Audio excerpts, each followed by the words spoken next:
ശ്രുതി തമ്പി ഇവിടെ വന്നാൽ പണി കൊടുക്കാതെ വിടാൻ ഞങ്ങൾക്ക് പറ്റില്ല. ഇത് സിമ്പിളായിട്ട് കിട്ടും.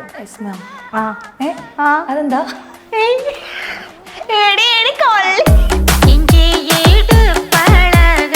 അടുത്ത ടാസ്ക് എന്താണെന്ന് വെച്ചാൽ വേറൊരു സോങ് പ്ലേ ചെയ്യാം. ഓക്കെ, അതിന്റെ എക്സ്പ്രഷൻ.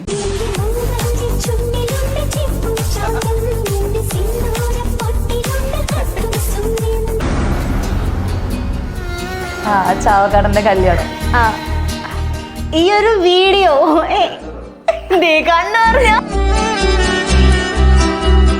അവൻ കുത്തിപ്പൊക്കുമ്പോ അതിന്റെ ഇടയിൽ കമന്റ് മറക്കാൻ പറ്റുന്നില്ല, അല്ലെങ്കിൽ രണ്ടുപേർക്കും പോയി കെട്ടിക്കൂടെ. പക്ഷെ ചാവക്കാരൻ ശ്രുതി തമ്മിക്ക് കുറച്ച് കൂടുതൽ ഫാൻസ്. ടിക്ടോക്കിൽ ഇപ്പൊ നമ്മൾ പഴയ വീഡിയോ വീണ്ടിട്ടാലും ഇതുപോലെ ഒരു കോംബോ ഇനി ഇല്ല. താരജോഡികള് നിങ്ങളായിരുന്നു ഒന്നിക്കേണ്ടിരുന്നത്. ഡ്രൈവിംഗ് പഠിച്ച വണ്ടി ആരെങ്കിലും സ്വന്തമാക്കും അങ്ങനെ പറഞ്ഞിട്ട് എന്നെ ഉദ്ദേശിച്ചിട്ട് അതൊക്കെ കാണുമ്പോൾ ഭയങ്കര വിഷമം തോന്നുന്നു. ആളുകൾ എന്തറിഞ്ഞിട്ടാണ് ഇങ്ങനത്തെ കമന്റ്സ് ഒക്കെ ഇടുന്നത്. ശ്രുതി തമ്മി എന്താ കല്യാണം കഴിക്കാത്ത? ഇനി എപ്പോൾ ഉണ്ടാവും കല്യാണം? അല്ലെങ്കിൽ ഇനി പ്രണയം ഉണ്ടോ? പക്ഷെ ചില മൊമെന്റ്സിൽ നമുക്കൊരു കൂട്ടുണ്ടായിരുന്നെങ്കിൽ എന്നിങ്ങനെ തോന്നും. എൻ്റെ ഈ നെഗറ്റീവ് ട്രോൾസും നെഗറ്റീവ് ന്യൂസൊക്കെ അറിഞ്ഞ് അതെന്നെ മനസ്സിലാക്കി അതെല്ലാം അക്സെപ്റ്റ് ചെയ്തിട്ട് എൻ്റെ കൂടെ നിൽക്കാൻ പറ്റുന്ന ഒരാളെയൊക്കെ എപ്പോഴെങ്കിലും വരുവാണെങ്കിൽ, അങ്ങനെ ഒരു ചുണയുള്ള ഒരു ആൺകുട്ടി വരികയാണെങ്കിൽ നമുക്ക് അപ്പം നോക്കാം. കഴിഞ്ഞൊരു വർഷം ഞാൻ കല്യാണമേ കഴിക്കില്ല എന്ന് ഞാൻ നിങ്ങളുടെ അടുത്ത് പറഞ്ഞിട്ടുണ്ട്. ഇപ്പൊ ഈ ഒരു വർഷം ഇപ്പൊ ചെറിയൊരു മാറ്റം വന്നു തുടങ്ങി. ചെറിയൊരു സോഫ്റ്റ് കോർണർ. അപ്പം കഴിഞ്ഞ വട്ടം വന്നപ്പോൾ നമ്മുടെ ജോലിനെ കുറിച്ച് സംസാരിച്ചു. അപ്പം റിയൽ എസ്റ്റേറ്റ് ആണ് മെയിൻ എന്ന് പറഞ്ഞു. റിയൽ എസ്റ്റേറ്റ് എന്നുള്ള വാക്ക് അവർ വേറെ രീതിയിൽ എടുത്തു. സ്ഥല കച്ചവടം വേറെ നെഗറ്റീവ് മീനിങ്ങിൽ കുറച്ചും കൂടി ഡീറ്റെയിൽ ആയിട്ട് പറഞ്ഞാൽ ത്രികോണാകൃതിയിലുള്ള സ്ഥല കച്ചവടമൊക്കെ ചെയ്തിട്ടാണ് ജീവിക്കുന്നത് എന്നുള്ള ട്രോളുകളൊക്കെ. ഇപ്പോഴും റിയൽ എസ്റ്റേറ്റ് അമ്മായി, റിയൽ എസ്റ്റേറ്റ്, സ്ഥല കച്ചവടം, ഭൂമി കച്ചവടമാണ്. വയനാട് ഇഷ്യൂമായിട്ട് ബന്ധപ്പെട്ട്, വയനാട് ഇഷ്യൂ ഒന്നുമില്ല, അല്ല വയനാട് ആ ഒരു ഇൻസിഡന്റുമായിട്ട് ബന്ധപ്പെട്ട് ഒരുപാട് പേര് സംഭാവന ചെയ്ത കൂട്ടത്തിൽ ശ്രുതി തമ്പിയും തന്നാലാവുന്നത് അവരെ സഹായിച്ചു. ആളുകളെ പറ്റിച്ചുണ്ടാക്കുന്ന 1 ലക്ഷം കിട്ടിയിട്ട് വേണോ അവിടെ വയനാടുകാർക്ക് ജീവിക്കാനായിട്ട് പട്ടിഷോ കാണിക്കുന്നതാണ് അങ്ങനെയാണ് ഇങ്ങനെയാണ് നമ്മൾ ഒരുപാട്. ഒരു സുഹൃത്തിനെ വിളിക്കുക, എന്നിട്ടൊരു കുറച്ച് ക്യാഷ് കടം ചോദിക്കുക. ചാവക്കാടൻ തന്നെ വിളിക്കാമല്ലോ. ചാവക്കാടനായിരുന്നല്ലോ ഇന്നത്തെ ടോപ്പിക്ക്. ഈ എനിക്കൊരു 10K ഇട്ട് തരുമോ? Indian money. ഓക്കെ. എപ്പോഴും മസ്താനി അന്വേഷണം പറഞ്ഞു.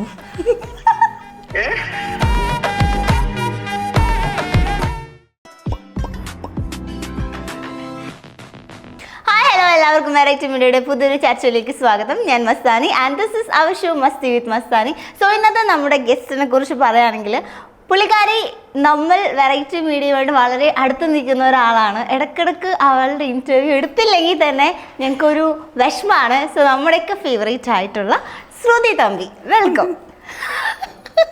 ഒരു കുടുംബം പോലെ ആയില്ലേ? എനിക്ക് വായിൽ അവളെ വിളന്നൊക്കെ വരുന്നു. സാധാരണ ഗസ്റ്റ് പേരാണ് വിളിക്കുന്നത്. ഫസ്റ്റ് നിങ്ങളുടെ അടുത്ത് വരുമ്പോൾ എനിക്കൊരു ഭയങ്കര ചമ്മലൊക്കെ ഉണ്ടായി. ഇപ്പൊ ലൈക്ക് ഒരു ഫാമിലി പോലെയായി. ഇപ്പൊ ഒരു വിലയില്ലെന്നൊക്കെ. ഓക്കെ, ഓണമൊക്കെ ആഘോഷിച്ച് ഓണം വെക്കേഷനൊക്കെ കഴിഞ്ഞു, തിരിച്ചു പോകാൻ നിൽക്കുവാണ്. അപ്പം മിസ് ചെയ്യോ പോകുമ്പോൾ? നാടോ? തീർച്ചയായും എനിക്ക് മടുത്തിട്ടില്ല, നിന്ന് മടുത്തിട്ടില്ല. കുറച്ച് ദിവസം കൊണ്ട് കഴിഞ്ഞിട്ട് പോയാൽ മതിയായിരുന്നു എന്ന് തോന്നും. പിന്നെ പോയേ പറ്റൂ. ദുബായിലെ ഓണമാണോ ഇവിടുത്തെ ഓണമാണോ കൂടുതൽ ഇഷ്ടം? ഇവിടുത്തെ ഓണം. ഫാമിലിയോടല്ലേ? അവിടെ പക്ഷെ ഫ്രണ്ട്സ് ഒക്കെ ഇല്ലേ? അവിടെ ഫ്രണ്ട്സ് ഉണ്ട്. നമ്മൾ ഈ പറഞ്ഞ പോലെ ഉച്ചയ്ക്കാവും എല്ലാവരും എണീറ്റ് വരുമ്പോൾ സദ്യ കഴിക്കും, ജസ്റ്റ് ഒന്ന് റൗണ്ട് ഡ്രൈവ് ചെയ്യും. പിന്നെ ഏതെങ്കിലും കരാമ വൈബ് അവിടെ പോയിരിക്കും.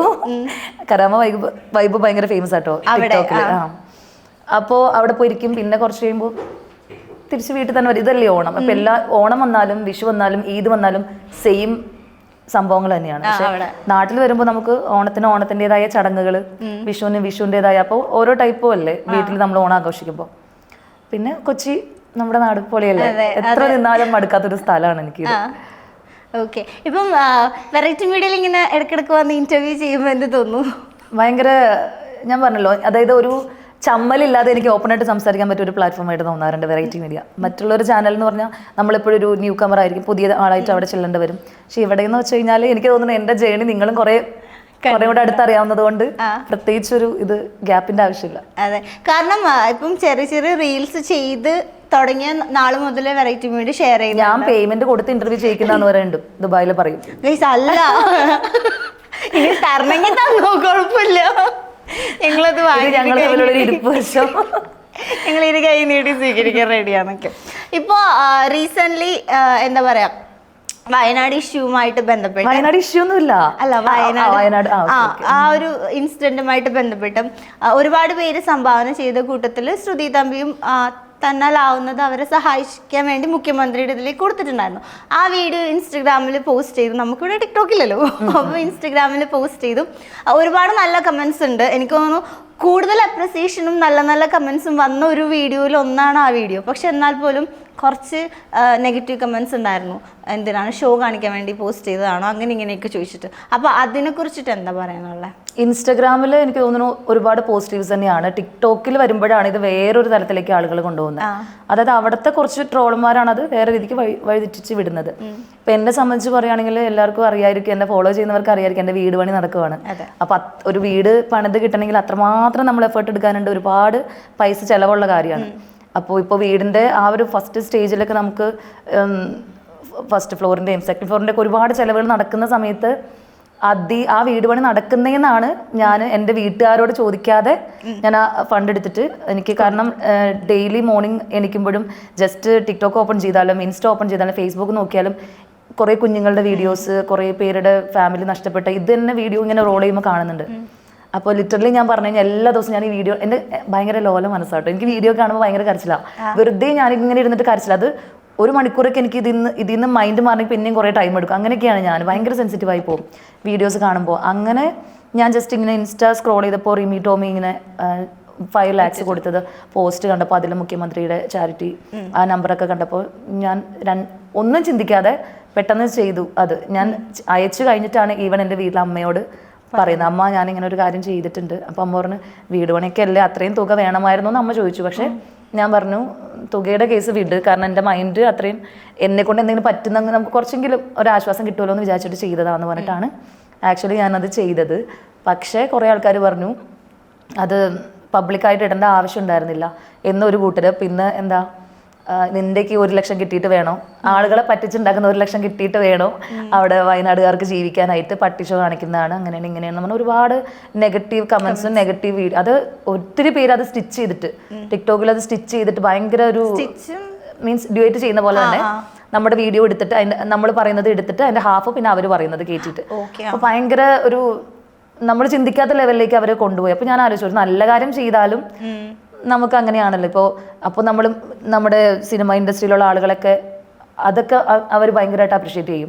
നമ്മൾ സോഷ്യൽ മീഡിയയിൽ നിൽക്കുന്ന ഇവർ ചെയ്തു കഴിഞ്ഞാൽ ആർക്കും അത് അക്സെപ്റ്റ് ചെയ്യാൻ ഭയങ്കര, എനിക്കറിയില്ല ചിലപ്പോൾ ഞാൻ ചെയ്തതുകൊണ്ടാണോ എന്നാലും എനിക്കറിയില്ല.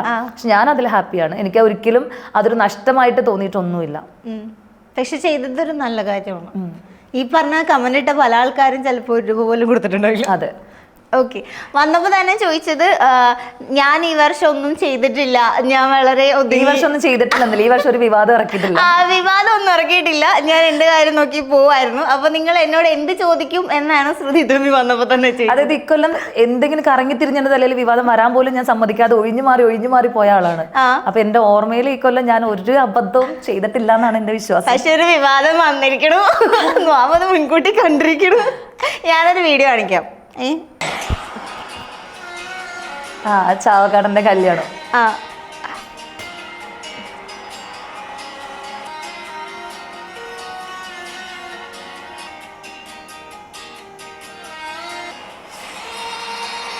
ഓക്കെ, ഈ ഒരു വീഡിയോ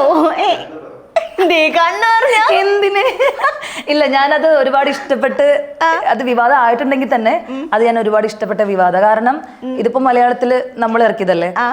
നമ്മൾ നോക്കുമ്പോൾ ടിക്ടോക്കിൽ ഇൻസ്റ്റയിലൊക്കെ തെലുങ്ക് തമിഴ് അവര് ഒരുപാട് ആൾക്കാർ ഇട്ടിട്ട് ഇപ്പൊ എനിക്ക് എത്ര മില്യൺ ആയിട്ടുണ്ടാവും, 38 മില്യൺ ആണെന്ന് തോന്നുന്നു ആ വീഡിയോന്റെ വ്യൂസ്.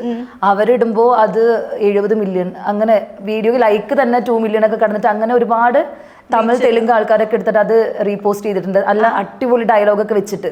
അപ്പൊ അത് കാണുമ്പോൾ കുറച്ചും കൂടെ, അതായത് ഇപ്പൊ ഒരു മ്യൂസിക് അല്ലേ ഇട്ടിട്ടുള്ളൂ, അവർ കുറച്ചും കൂടെ ഹാർട്ട് ടച്ച് ആയിട്ടുള്ള എന്തൊക്കെയോ ഡയലോഗ് ചേർത്തുമ്പോൾ കുറച്ചും കൂടി ഇമോഷണൽ ആയിട്ട് തോന്നും ആ വീഡിയോ. അപ്പൊ അത് കാണുമ്പോൾ നമ്മുടെ വീഡിയോ മറ്റുള്ളവർ കുറെ ഏറ്റെടുത്താണ് എനിക്ക് ഭയങ്കര സന്തോഷമൊക്കെ ആയിട്ടുള്ള കാര്യമാണ്. പിന്നെ ഇത് ശരിക്കും മനസ്സിൽ തട്ടി ചെയ്തതൊന്നും അല്ല കേട്ടോ. കാരണം അവന്റെ കല്യാണം ഓൾറെഡി ഉറപ്പിച്ചു വെച്ചിട്ട് വർഷങ്ങളായി. അപ്പൊ എനിക്കത് അറിയാവുന്നതാണ്, ഞങ്ങൾ തമ്മിൽ ഫ്രണ്ട്സ് ആണ്. അപ്പൊ സോഷ്യൽ മീഡിയ പറയുന്നത് അങ്ങനെയല്ല. ഈവൻ എന്റെ വീട്ടിൽ വരെ ചോദിച്ചിട്ടുണ്ട്, എന്റെ ചേച്ചി വരെ ചോദിച്ചിട്ടുണ്ട് എന്തെങ്കിലും ഉണ്ടോ. അപ്പൊ ഞാൻ ഇല്ല ഞങ്ങൾ ബെസ്റ്റിയാണ്, വേറെ അതിനപ്പുറത്തൊന്നുമില്ല. അപ്പോൾ ഇത് മാരേജ് ഡേറ്റിന്റെ അന്ന് ഇങ്ങനെ ഒരു കണ്ടന്റ് ഇറക്കുന്നു ഞങ്ങൾ ഓൾറെഡി പ്ലാൻ ചെയ്തിരിക്കുന്ന സാധനം. അപ്പോൾ അവിടെ കല്യാണ പെണ്ണിന്റെ വീട്ടുകാർക്കും ചാവക്കാടിന്റെ വീട്ടുകാർക്കും നന്നായിട്ട് അറിയാം എന്തെങ്കിലും ഇതുപോലത്തെ സാധനം അവിടെ ഒപ്പിക്കും എന്നുള്ളത്. ഞങ്ങളെല്ലാവരും അവിടെ നിൽക്കുകയുള്ളൂ ടീമായിട്ട്. സോ അവരെല്ലാവരും എക്സ്പെക്ട് ചെയ്ത് തന്നെയാണ്, ആർക്കും അങ്ങനെ ഇഷ്യൂ ഒന്നും ഉണ്ടായിരുന്നില്ല. പക്ഷെ അത് പോസ്റ്റ് ചെയ്തതിനു ശേഷം അവിടെ ഒത്തിരി ലേഡീസ് ഒത്തിരി പേര് കമന്റ്, നല്ലൊരു ദിവസമായിട്ട് ഒരു പെണ്ണിന്റെ ജീവിതം വെച്ചിട്ടാണ് കളിക്കുന്നത്, നല്ലൊരു ദിവസമായിട്ട് ഇങ്ങനെയൊക്കെ കണ്ടന്റ് ഇറക്കാം, നിങ്ങൾക്കൊക്കെ അവസ്ഥ വന്നാലും നിങ്ങൾ സമ്മതിക്കുമോ, അങ്ങനെ ഇങ്ങനെ ആ പെണ്ണിന്റെ ജീവിതം തകർത്തില്ലേ, അങ്ങനെ വന്നിട്ട് ഒത്തിരി ഇത്. ഞാനപ്പോൾ തന്നെ അന്ന് ഈ വീഡിയോ ഇറക്കിൻ്റെ അന്ന് ഈ നെഗറ്റീവ് കമന്റ്സ് ഒക്കെ വരുമ്പോൾ ഞാനും ഈ ചാവക്കാടൻ കല്യാണം കഴിച്ചിരിക്കുന്ന പെണ്ണ് ഞങ്ങൾ തമ്മിൽ വാട്സാപ്പിൽ ചാറ്റ് ഉണ്ട്, ഇൻസ്റ്റയിൽ ചാറ്റ് ഉണ്ട്. ഞാൻ എന്നിട്ട് ഓരോ കമന്റിന്റെ സ്ക്രീൻഷോട്ട് അയച്ചു കൊടുക്കുക, എന്ത് കോമഡി ആണല്ലോ. അപ്പൊ അവളും ചിരിക്കും, അവളും കാണുന്നുണ്ട് എന്നൊക്കെ പറഞ്ഞു. അപ്പൊ അത്രയും ഫ്രണ്ട്ലിയാണ് നമ്മള്. പക്ഷെ ആളുകൾ എടുത്തിരിക്കുന്നത് അത് വേറൊരു സെൻസിൽ, കല്യാണം മുടക്കാനോ അല്ലെങ്കിൽ കല്യാണം കൊളവാക്കാനോ എന്തോ ചെയ്ത പോലെ. അങ്ങനെ ചാവക്കാടിന്റെ വൈഫായിട്ട് ഞാൻ നല്ല കമ്പനിയാണ്. പക്ഷേ ഇപ്പം റീസെന്റ് ആണെങ്കിലും ചാവക്കാടിന്റെ പ്രൊഫൈലിൽ ഇടയ്ക്കിടയ്ക്ക് ശ്രുതി തമ്പി ആയിട്ടുള്ള നല്ല നല്ല വീഡിയോസ് ഇടാറുണ്ട്. പക്ഷെ ശ്രുതി തമ്പി ചാവക്കാടിനായിട്ടുള്ള വീഡിയോസ് ഇടാറില്ല. ഞങ്ങള് എനിക്ക് തോന്നുന്നു ഇപ്പോ ഒരു 5 മാസമായിട്ട് വഴക്കായിരുന്നു. കഴിഞ്ഞ 1 മാസം മുമ്പാണ് ഞങ്ങള് വീണ്ടും കോംപ്രമൈസ് ആയത്. അപ്പൊ ആ വഴക്കുണ്ടായിരുന്നെങ്കിലും എന്നോട്, അതായത് പേഴ്സണലി ഭയങ്കര ദേഷ്യമൊന്നും ഇല്ലെന്ന് അറിയിക്കാനായിരിക്കും അവൻ ചിലപ്പോൾ പഴയ വീഡിയോസൊക്കെ കുത്തി പൊക്കിയിട്ടുണ്ടാവുക, അല്ലെങ്കിൽ ജസ്റ്റ് അക്കൗണ്ട് ഒന്ന് ബൂസ്റ്റ് ചെയ്യാനായിരിക്കും, എനിക്കറിയില്ല. ഇടയ്ക്ക് ഞാനും ഇടും. അപ്പോൾ വീണ്ടും അവൻ കുത്തി പൊക്കുമ്പോൾ അതിനിടയിൽ കമന്റ് മറക്കാൻ പറ്റുന്നില്ല, അല്ലെങ്കിൽ രണ്ടുപേർക്കും പോയി കെട്ടിക്കൂടെ, അങ്ങനത്തെ കുറെ കമന്റ്സ് വീണ്ടും ഇടും. അപ്പൊ എനിക്ക് സങ്കടം പറയും, അവൾ വീണ്ടും ഇത് കാണുമ്പോൾ എന്തായിരിക്കും അവളുടെ മൈൻഡിൽ തോന്നുക. അങ്ങനെ ചെറിയൊരു ഇതൊക്കെ എനിക്കും വരും. ഞങ്ങൾ വീണ്ടും റീസ്റ്റാർട്ട് ചെയ്യാൻ പോവാണ് ഞങ്ങളുടെ കോംബോ വിത്ത് ഹെയർ പെർമിഷൻ. പക്ഷെ എനിക്ക് തോന്നുന്നു ഇപ്പൊ കുറേ എന്താ പറയാ ആൾക്കാരായിട്ട് വീഡിയോസ് ചെയ്തിട്ടുണ്ട്. അപ്പൊ ഓരോ പേരിനും ഫാൻസ് ഉണ്ട്.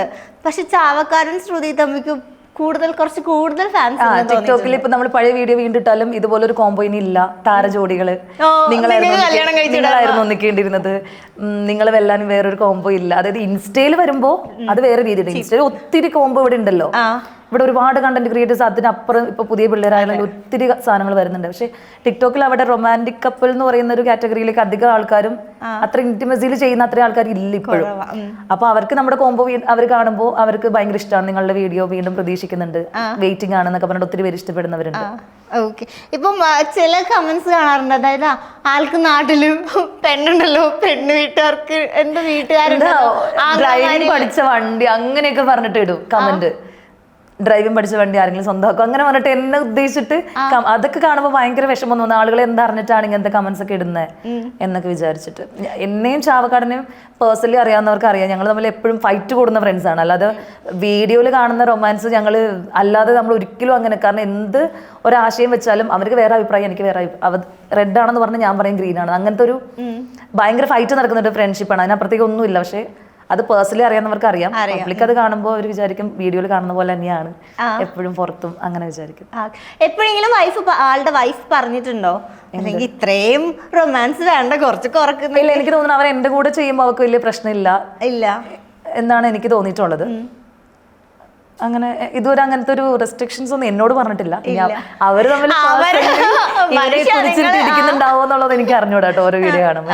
അങ്ങനെ ഉണ്ടെങ്കിൽ അവള് നോ പറയുമല്ലോ. ഓഫ്കോഴ്സ് വൈഫല്ലേ, നോ പറയാനും അതിന് ചെയ്യാതിരിക്കാനും അവന് ബാധ. പക്ഷെ അവനത് വീണ്ടും ചെയ്യാൻ വരുന്നുണ്ടെങ്കിൽ എനിക്ക് തോന്നുന്നു അവർ തമ്മിൽ പ്രശ്നമില്ല, അവൾ കുറച്ചും കൂടെ അണ്ടർസ്റ്റാൻഡിങ് ആണ് എന്ന് തോന്നുന്നു.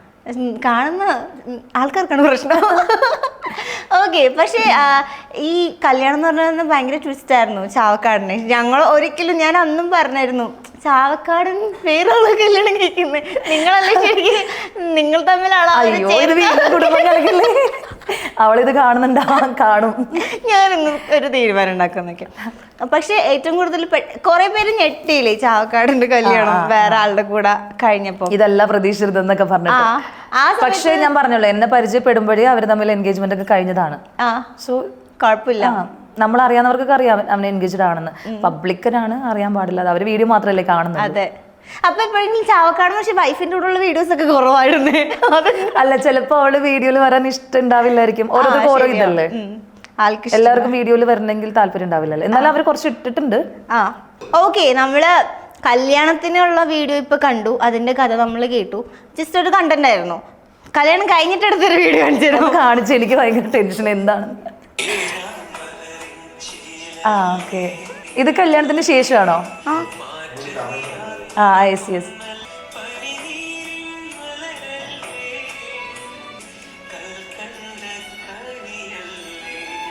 ഇതിന്റെ താഴെയും ഇങ്ങനെ കമന്റ്സ് ഒക്കെ വന്നിട്ടുണ്ട്. ആ അപ്പൊ ഈ വീഡിയോ ഒക്കെ എടുക്കാനുണ്ടായ സാഹചര്യം നിങ്ങൾ ഫാൻസിനെ കാണിക്കാൻ വേണ്ടിയിട്ടാണോ? ലൈക്ക് ആ വീഡിയോ കാണിക്കാൻ വേണ്ടിയിട്ടാണല്ലോ നമ്മൾ വീഡിയോ ചെയ്യുന്നത്, അത്രേ ഉള്ളൂ. ഒരു കണ്ടന്റ് അതിനപ്പുറത്തേക്കൊന്നുമില്ല. ഇപ്പോൾ കുറെ കമന്റ്സ് വന്നിട്ടുണ്ട്. അതിൽ വന്നൊരു കമന്റ് ഞാൻ വായിക്കാം. ഇയാൾക്ക് നാട്ടില് പെണ്ണില്ലേ, പാവം ആ കുട്ടി വിവരം ഇല്ലാത്തത് കൊണ്ടാവുന്നു. പക്ഷെ അത് വിവരം ഇല്ലാത്തൊരു കുട്ടിയല്ല. ആ കുട്ടി എന്താ ചെയ്യുന്നത്? വൈഫ്. ആ ഓക്കെ. അല്ല ആ കുട്ടി വിവരമില്ലാത്ത കുട്ടിയല്ല, ഞാൻ എന്താ പറയണ്ടെന്ന്. അല്ല, ആൾക്കാർ ചില കമന്റ്സ് ഒക്കെ എങ്ങനെയാന്ന് വെച്ചാല് ആ കല്യാണം കഴിച്ച കുട്ടി സോഷ്യൽ മീഡിയ യൂസ് ചെയ്യാറില്ല, അവള് സോഷ്യൽ മീഡിയയിൽ എനിക്ക് എന്നെക്കാളും അവനെക്കാളും കൂടുതൽ. ഞാനൊക്കെ ഒരു പോസ്റ്റ് ഇട്ട് കഴിഞ്ഞാൽ ചിലപ്പോൾ അവളുടെ ലൈക്ക് ആദ്യം വന്ന് കിടക്കും. എന്റെ പോസ്റ്റിന് പോലും അവൾ അത്രയും ടൈം സോഷ്യൽ മീഡിയയിൽ സ്പെൻഡ് ചെയ്യുന്ന ഒരാൾ തന്നെയാണ്. ഇപ്പോ കല്യാണത്തിന് മുമ്പ് അവള് ജോബും കാര്യങ്ങളൊക്കെ ഉണ്ടല്ലോ, ലാബിൽ എന്തോ ആണ് വർക്ക് ചെയ്യുന്നത്. അപ്പോൾ അന്നേരത്തെ സോഷ്യൽ മീഡിയ അത്ര യൂസ്, എനിക്ക് തോന്നുന്നു കല്യാണം കഴിഞ്ഞപ്പോൾ കുറച്ചും കൂടി ലൈസൻസ് കിട്ടിയല്ലോ. ഞാനൊരു പോസ്റ്റ് ഇടുകയാണെങ്കിൽ ഇപ്പൊ അവന്റെ കൂടെ അല്ല, ഞാനൊരു സിംഗിൾ പോസ്റ്റ് ഇടുകയാണെങ്കിലും അവളുടെ ലൈക്കൊക്കെ ആദ്യം വന്ന് കിടക്കും. അപ്പൊ എനിക്കറിയാം എന്നോട് ദേഷ്യമൊന്നും ഇല്ല.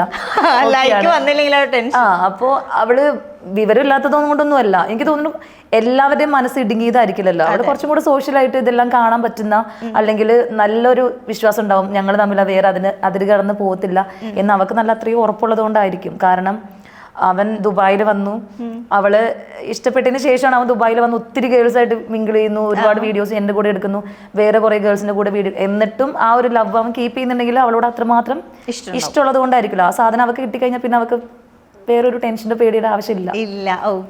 ഓക്കെ നമ്മളിപ്പോ കുറെ വിശേഷങ്ങളൊക്കെ പറഞ്ഞു. ഇനി ചെറിയൊരു ടാസ്ക്. ശ്രുതി തമ്പി ഇവിടെ വന്നാൽ പണി കൊടുക്കാതെ വിടാൻ ഞങ്ങൾക്ക് പറ്റില്ല. ഈ സോഷ്യൽ മീഡിയയിൽ ഭയങ്കര ആക്റ്റീവ് ആയിട്ടുള്ള ഒരാളാണ്, സോഷ്യൽ മീഡിയയിൽ ഫേമസ് ആണ്, കുറെ ഫോളോവേഴ്സ് ഉണ്ട്. അപ്പൊ അങ്ങനെയുള്ള ഒരാൾക്ക് സോഷ്യൽ മീഡിയ ആപ്സ് റിലേറ്റഡ് ഒരു ടാസ്ക് തരാം. ഞാൻ ഒന്നുമില്ല, കുറച്ച് ഇമേജസ് കാണിക്കും, അത് ഡീകോഡ് ചെയ്തിട്ട് ഏത് ആപ്പാന്ന് പറയണം വിത്തിൻ 5 seconds. ഓക്കെ. 5 സെക്കൻഡിനുള്ളിൽ പറഞ്ഞില്ലെങ്കിൽ ടാസ്ക് എടുക്കണം. അത്ര ടാസ്ക് ഉണ്ടല്ലേ? പിന്നെ വെറുതെയാ കാണിക്കട്ടെ. ടൈമർ നോക്കണേ. അല്ല അറിയില്ല, ഒരു ഐഡിയ ഇല്ല. നോക്ക്, ഒന്ന് ട്രൈ ചെയ്ത് നോക്ക്. ഫസ്റ്റത്തെ എന്താ പിക്ക്? ഓ അങ്ങനെയല്ലേ, അല്ലാതെ ഇത് ലോഗോ അങ്ങനെയൊന്നും അല്ല. ഇത് ലോഗോ അല്ല, ഇത് രണ്ടും കൂടി കൂട്ടിയാൽ ഒരു ആപ്പിന്റെ പേര് കിട്ടും. ഈ രണ്ടാമത്തെ സാധനം എന്തായിരിക്കും? ആദ്യത്തെ മനസ്സിലായോ? യു ആണോ? യൂട്യൂബ്. അങ്ങനെയാണ് കാര്യം, മനസ്സിലായോ? ഇനി ഞാൻ ഹെൽപ്പ് ചെയ്യില്ല കേട്ടോ.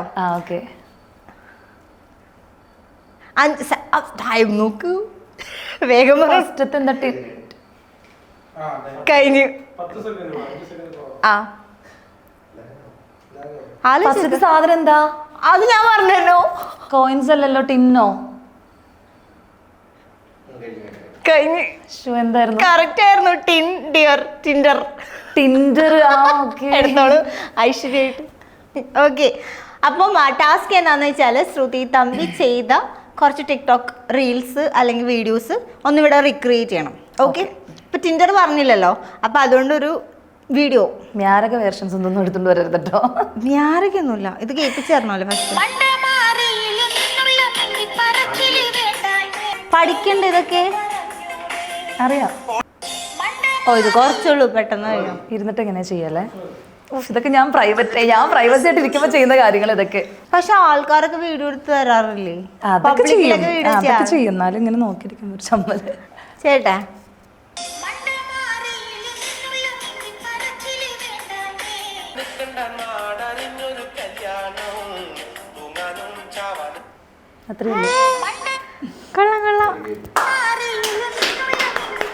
ഓക്കെ, അടുത്ത ആപ്പ് കാണിച്ചു തരാം. കുറെ ക്വസ്റ്റ്യൻ മാർക്ക് ഉണ്ട്, അപ്പുറത്ത് കുറെ എന്തൊക്കെയുണ്ട്. അല്ലോ കിട്ടുന്നില്ല. കഴിഞ്ഞോ? ആപ്സ്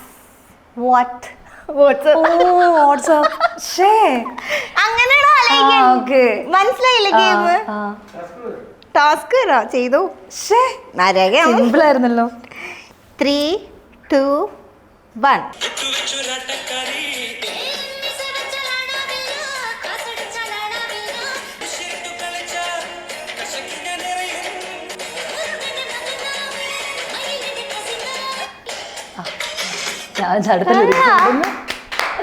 സൂപ്പർ ആയിട്ടുണ്ട്.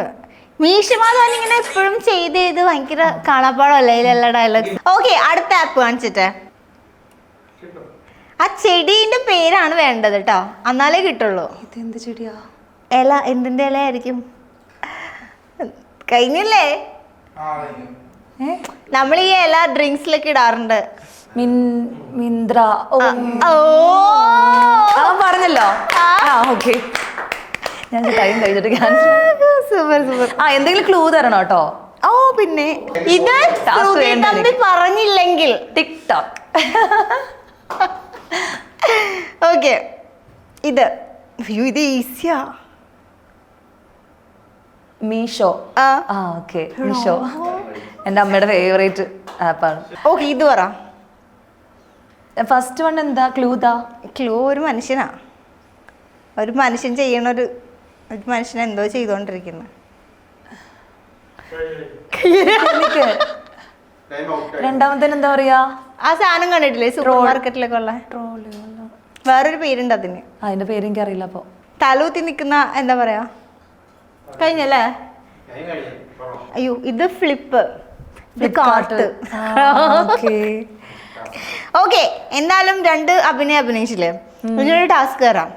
ഒരു സുഹൃത്തിനെ വിളിക്കുക, എന്നിട്ടൊരു കുറച്ച് ക്യാഷ് കടം ചോദിക്കാം. സുഹൃത്ത് ക്യാഷ് ചോദിക്കാൻ പറ്റിയ സുഹൃത്താരാൻ്റെ ചാവക്കാരനായിക്കോട്ടെ. പറയാൻ പറ്റുമോ ആരൊക്കെയാണ് സുഹൃത്ത് എന്നുള്ളത്? ക്യാഷ് കടം ചോദിക്കുമ്പോ തനി സ്വഭാവം മനസ്സിലാവും. ഞാൻ ആർക്കും കടം കൊടുക്കാറില്ലോ. ശ്രുതി തമ്മിൽ കടം കൊടുക്കാറുണ്ടോ? ഞാനോ? കൊടുക്കാറുണ്ട്. ഞാൻ കൊടുക്കില്ല, കൂടുതലും കിട്ടിയിട്ടില്ല. എനിക്കറിയാം, തിരിച്ചു ചോദിക്കാൻ പറ്റില്ല. ചാവക്കാരൻ തന്നെ വിളിക്കാമല്ലോ. ചാവക്കാരനായിരുന്നല്ലോ ഇന്നത്തെ ടോപ്പിക്ക്.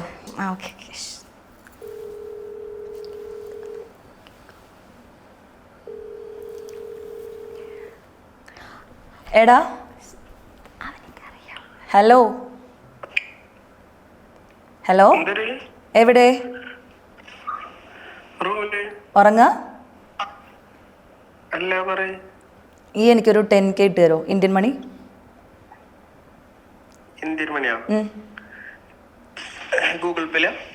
ഗൂഗിൾ പേ.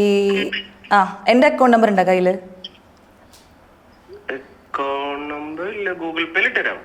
ഓക്കെ. എപ്പോഴും മസ്താനി അന്വേഷണം പറഞ്ഞു. ഇതൊരു ടാസ്ക് ആട്ടോ. നീ തരുമോ ഇല്ലയോന്നൊന്ന് അറിയാൻ വേണ്ടി ചോദിച്ചു. പക്ഷെ നീ ഇത്ര പെട്ടെന്ന് തരുമെന്ന് പറയുന്നത് ഞാനും വിചാരിച്ചില്ല. ഇത്ര മഹാമനസ്കനായിരുന്നു ചാവക്കാടൻ, അറിഞ്ഞില്ല. ആരും പറഞ്ഞില്ല. കുറച്ചും കൂടെ വലിയ തുക ചോദിക്കേണ്ടതായിരുന്നു അല്ലേ? 50,000 ചോദിക്കായിരുന്നു. 10 ചോദിച്ചപ്പോ ഇത്ര പെട്ടെന്ന് സമ്മതിക്കുന്നു വിചാരിച്ചില്ല. സത്യം പറ, നീയാണോ നൻപൻ? നൻപൻ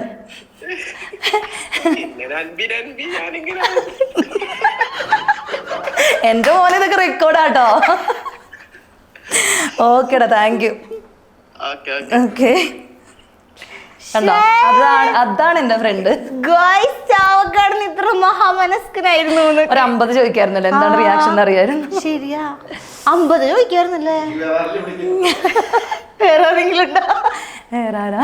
എന്നിട്ട് ഇടിക്കണ്ട, നമുക്കൊന്ന് റൗണ്ട് അടിച്ചിട്ടൊക്കെ വരാം. Okay, super. അടുത്ത ചോദിക്കാവേ. ഇത് മിക്കവാറും പറയാൻ ചാൻസ് ഉണ്ട്. ജസ്റ്റ് ഇപ്പൊ പറഞ്ഞുള്ളൂ. ഈ ഫസ്റ്റ് സാധനം എന്താ?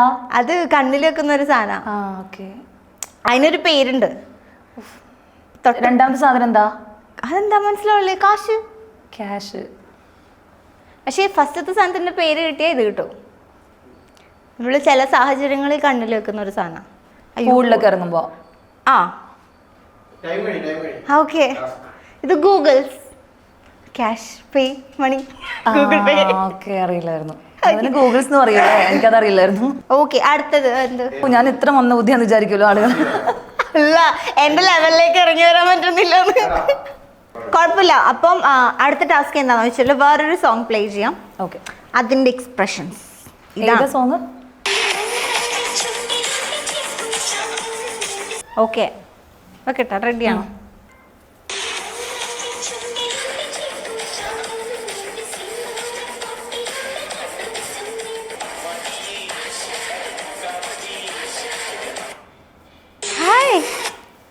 Set set. അതാണ് മുടിയൊക്കെ കഴിച്ചിട്ടത്. സൂപ്പർ. ഓക്കെ, ഇനി ലാസ്റ്റ് ആണ്. ഇത് സിമ്പിളായിട്ട് കിട്ടും. S4 അല്ല, ഇത് മറ്റേ ഇതല്ലേ ജ്യൂസ് ഫ്രൂട്ടി. ആ ഫ്രൂട്ടിയുടെ പേരെന്താ? ആ ആ അതെന്താ? എന്താ? എനിക്ക് സീരിയസ്ലി അറിയില്ല. അറിയില്ലേ? എന്താ ആപ്പാണ്?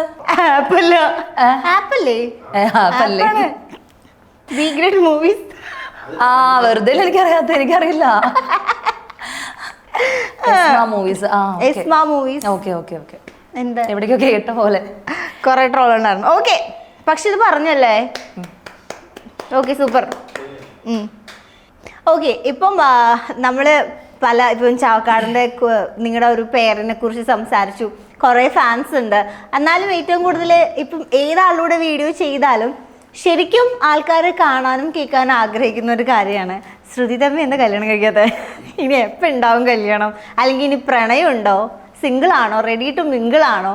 ഇനി റെഡി ടു മിങ്കിൾ ആണെങ്കിൽ എന്താണ് ആ പാർട്ട്ണറിനെ കുറിച്ചുള്ള കോൺസെപ്റ്റ്? അങ്ങനെ കുറെ ആരാധകർ കേൾക്കാൻ ആഗ്രഹിക്കുന്ന കുറെ കാര്യങ്ങൾ കഴിഞ്ഞ 2 ഇന്റർവ്യൂല് തന്നെ ചോദിച്ചു തോന്നുന്നല്ലേ? അല്ല, മാറ്റം എന്തെങ്കിലും വന്നോന്ന് അറിയാൻ. മാറ്റം വന്നത് എന്താന്ന് വെച്ച് കഴിഞ്ഞാൽ ഇപ്പൊ ഈ ഇൻസ്റ്റ തുറന്ന ഭയങ്കര കപ്പിൾ റീൽസ് ഭയങ്കര കൂടിയൊക്കെയാണ്.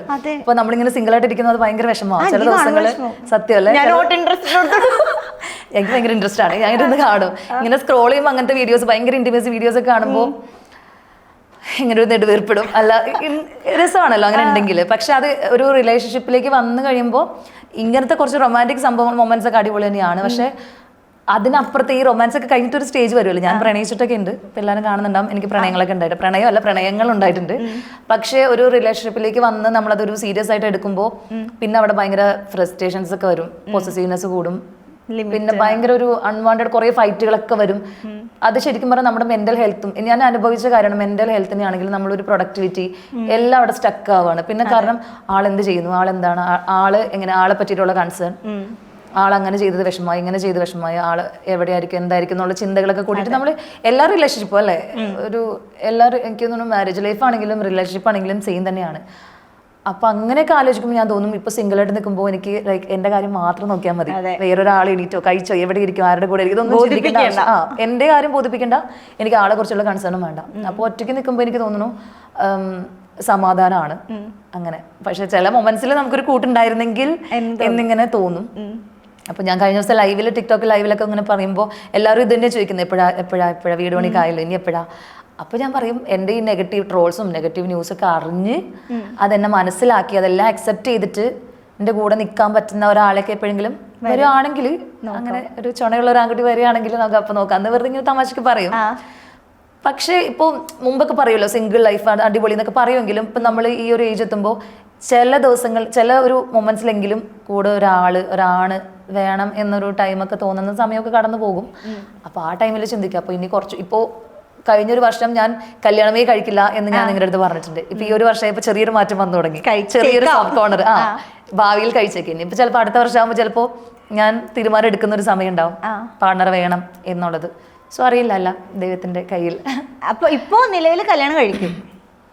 ഒന്നും അറിയില്ല, ഞാൻ പറഞ്ഞില്ലേ കിട്ടിയാ കൊള്ളാം, ഇല്ലെങ്കിൽ വേണ്ട. എന്താ കോൺസെപ്റ്റ് എന്താ? എന്തെങ്കിലും മാറ്റങ്ങൾ പറഞ്ഞ പോലെ ഒരു അണ്ടർസ്റ്റാൻഡിങ് ആയിരിക്കണം, ഫ്രണ്ട്ലി ആയിരിക്കണം. പിന്നെ ഒരു 5-8 വർഷം അല്ലെങ്കിൽ 5-8 വർഷം ടിക്ടോക്ക് തുടങ്ങിയിട്ടാ. ഫേസ്ബുക്കിൽ എനിക്ക് തോന്നുന്നു ഒരു 10 വർഷത്തോളം ഞാൻ ഭയങ്കര ആക്റ്റീവ് ഒക്കെയാണ്. അപ്പോൾ നമ്മൾ ഇത്രയും കാലം നമ്മുടെ ടൈം എഫേർട്ടും കൊടുത്ത് ഞാൻ അതിൽ നിന്നാണ് ഇപ്പോൾ ഇൻകം ഉണ്ടാക്കുന്നത് പോലെ എൻ്റെ ഫിനാൻഷ്യൽ ഞാൻ സ്റ്റേബിൾ ആയതുപോലെ ആ ഒരു പ്ലാറ്റ്ഫോം വെച്ചിട്ട് തന്നെയാണ്. അപ്പോൾ ഇത്രയും നാളും ടൈം എഫേർട്ടും കൊടുത്ത് ആ ഒരു പ്ലാറ്റ്ഫോമിൽ ഇങ്ങനെ നിന്നിട്ട് പെട്ടെന്ന് ഒരാൾ വന്നിട്ട് നമ്മളോട് ഇതൊക്കെ നിർത്തണം എന്ന് പറയുകയാണ്. ഞാൻ എൻ്റെ എല്ലാ ലൈഫും കൊടുത്ത് ഇത്ര നാൾ അതിന് വേണ്ടിയിട്ടൊക്കെ. അപ്പോൾ അങ്ങനെ അതൊക്കെ സപ്പോർട്ട് ചെയ്യാൻ പറ്റുന്ന നമ്മുടെ ഈ ട്രോൾസ് ഒക്കെ ഇറങ്ങിയത് പിന്നീട് കാണുമ്പോഴും അതെന്താണെന്ന് മനസ്സിലാക്കാൻ പറ്റുന്ന അണ്ടർസ്റ്റാൻഡിങ് ആയിട്ടുള്ള ഒരാളെ കിട്ടിക്കഴിഞ്ഞാൽ ചിലപ്പോൾ കല്യാണം.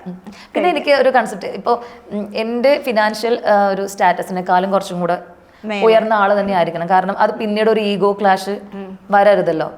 അപ്പോൾ അതിനേക്കാളും ഒരുപടി മുമ്പിൽ നിൽക്കുന്ന ഒരാളായിരിക്കണം എന്നുണ്ട്. അത് മെയിൻ അല്ല കേട്ടോ, കാരണം സ്നേഹം ഉണ്ടെങ്കിലാണ് റിലേഷൻഷിപ്പ്, അതിൽ പണം ഒരു ഇമ്പോർട്ടൻ്റ് അല്ല. എന്നാലും എനിക്ക് തോന്നുന്നു ഇപ്പോഴത്തെ ഒരു ജനറേഷനൊക്കെ ഈ ഒരു കാര്യം ഭയങ്കര ഈഗോ പ്രശ്നങ്ങളൊക്കെയാണ്. അപ്പം അതൊന്നും ഇല്ലാണ്ടിരിക്കാം. ഇല്ല, ഇപ്പം ടിക്ടോക്ക് എന്ന് പറഞ്ഞല്ലോ. അപ്പം കഴിഞ്ഞ വട്ടം വന്നപ്പോൾ നമ്മൾ ജോലിനെ കുറിച്ച് സംസാരിച്ചു. അപ്പം റിയൽ എസ്റ്റേറ്റ് ആണ് മെയിൻ എന്ന് പറഞ്ഞു. അല്ലോ സത്യം പറയട്ടെ, അന്ന് ഞാൻ ഇന്റർവ്യൂവിന് അത് എനിക്ക് എന്തായാലും ഇതിൽ തുറന്നു പറയണം, കാരണം കഴിഞ്ഞ ആ ഒരു നിങ്ങൾക്ക് തന്ന ആ ഒരു ഇന്റർവ്യൂ കൊണ്ട് ഞാൻ എത്രമാത്രം അനുഭവിച്ചെന്ന് അറിയോ. കാരണം അന്ന് ഞാൻ ദുബായിൽ നിന്ന് വന്നപ്പോഴേ നമ്മൾ ഇന്റർവ്യൂ സെറ്റ് ആക്കിയിട്ട് വന്നല്ലോ. അപ്പോൾ അവിടെ നിന്ന് വരുമ്പോൾ ഞാൻ ആക്ച്വലി വർക്ക് ചെയ്യുന്നില്ല. ഞാൻ വേറൊരു ഇന്റർവ്യൂവിൽ കൊടുത്തപ്പോൾ ഞാൻ എൻ്റെ ഇൻകം എന്താന്നുള്ളത് പറഞ്ഞായിരുന്നു. അപ്പോൾ ആക്ച്വലി ഞാൻ ജോബ് ചെയ്യുന്നില്ല, ഇത് ജോബ് തന്നെയാണ്, പക്ഷേ ഒരു ഓഫീസിൽ പോയിട്ട് ഒരു കമ്പനിക്ക് കീഴിലോ ഒരാളുടെ കീഴിലോ ഞാൻ വർക്ക് ചെയ്യുന്നില്ല. അതാണ് ഞാൻ ഉദ്ദേശിച്ചത്. ഞാൻ ജോബ് ചെയ്യുന്നുണ്ട്, ഞാൻ ചെയ്യുന്നത് വർക്ക് തന്നെയാണ്, പക്ഷേ ഓഫീസ് ജോബ് അല്ല. അപ്പോൾ ഞാൻ അവിടെ നിന്ന് പോരുമ്പോഴോ ഈ പറഞ്ഞ നേരത്തെ പറഞ്ഞില്ല അനൂപ് ഡാൻസ് ചെയ്യുന്ന അവനോട് ഞാൻ പറഞ്ഞിടാ ഇങ്ങനെ ഒരു ഇന്റർവ്യൂ ഉണ്ട്, അവരെന്തായാലും ജോബ് എന്താണെന്ന് ചോദിക്കുക, എന്താ ഞാൻ ഇപ്പോൾ പറയാം. അപ്പോൾ അവൻ പറയും റിയൽ എസ്റ്റേറ്റ് ആണെന്ന് പറഞ്ഞോളാം പറഞ്ഞു. അങ്ങനെ അവൻ പറഞ്ഞിട്ടാണ് ഇവിടെ വന്നിട്ട് ഞാൻ നിങ്ങൾ ചോദിച്ചപ്പോൾ റിയൽ എസ്റ്റേറ്റ്. അപ്പം തന്നെ ജാസി എന്നൊരു നോട്ടം, നീ റിയൽ എസ്റ്റേറ്റ് എപ്പോൾ നിങ്ങൾ ശ്രദ്ധിച്ചോന്ന് എനിക്കറിയില്ല. അന്ന് ഇന്റർവ്യൂ ചെയ്യുമ്പോൾ ജാസി ഇങ്ങനെ ഒന്ന് നോക്കിയായിരുന്നു. അങ്ങനെ ചെയ്തിട്ട് ദുബായിൽ പോയപ്പോഴേക്കും അവർ ഫുൾ അതെടുത്തിട്ടൊക്കെ ട്രോളാക്കി. കാരണം അവർക്ക് അറിയാമല്ലോ ഞാൻ റിയൽ എസ്റ്റേറ്റ് ചെയ്യുന്നില്ല എന്നുള്ളത്. അപ്പോൾ അത് ഫുള്ള് ട്രോളാക്കി. പക്ഷേ റിയൽ എസ്റ്റേറ്റ് എന്നുള്ള വാക്ക് അവർ വേറെ രീതിയിൽ എടുത്തു. സ്ഥലക്കച്ചവടം, വേറെ നെഗറ്റീവ് മീനിങ്ങിൽ സ്ഥലക്കച്ചവടം ചെയ്തിട്ടാണ് ജീവിക്കുന്നതെന്ന് പറഞ്ഞിട്ട്. അത് നിങ്ങൾക്ക് മനസ്സിലായോന്ന് എനിക്കറിയില്ല. അപ്പോൾ അതായത് കുറച്ചും കൂടി ഡീറ്റെയിൽ ആയിട്ട് പറഞ്ഞാൽ ത്രികോണാകൃതിയിലുള്ള സ്ഥലക്കച്ചവടമൊക്കെ ചെയ്തിട്ടാണ് ജീവിക്കുന്നത് എന്നുള്ള ട്രോളുകളൊക്കെ അത്രയും വൾഗറായിട്ട് അവർ ആ ഒരു കാര്യം ഇങ്ങനെ എടുത്തു. അപ്പോൾ ഞാൻ വെറുതെ ഒരു തമാശയ്ക്ക് ഇന്റർവ്യൂവിൽ പറഞ്ഞൊരു വാക്ക് പിടിച്ചിട്ടായിരുന്നു കുറേ നാളുകൾ അവർ ട്രോൾ ഇറക്കിയത്. ഇപ്പോഴും റിയൽ എസ്റ്റേറ്റ് അമ്മായി, റിയൽ എസ്റ്റേറ്റ്, സ്ഥലക്കച്ചവടം, ഭൂമി കച്ചവടമാണ് അങ്ങനെയൊക്കെ പറഞ്ഞിട്ട് ഇപ്പോഴും കുറേ ട്രോളൊക്കെ വരും. അന്നൊരു തമാശയ്ക്ക് പറഞ്ഞൊരു വേർഡ് അത്രയേ ഉള്ളൂ. പക്ഷേ അതിനുശേഷം എനിക്കൊരു വാശിയായിട്ടോ. കാരണം ഞാൻ പറഞ്ഞല്ലോ വീട് പണി കഴിഞ്ഞിട്ട് ഞാൻ എന്തെങ്കിലും ഒരു ബിസിനസ് സ്റ്റാർട്ട് ചെയ്യാൻ ഉദ്ദേശിക്കുന്നുണ്ട്. പറയാൻ പറ്റില്ല, ഈ ഒരു കാര്യം എൻ്റെ മനസ്സിൽ ഇങ്ങനെ വാശി കിടക്കുന്നതുകൊണ്ട് ചിലപ്പോൾ റിയൽ എസ്റ്റേറ്റ് തന്നെ ഞാൻ സ്റ്റാർട്ട് ചെയ്യാൻ ചാൻസ് ഉണ്ട്.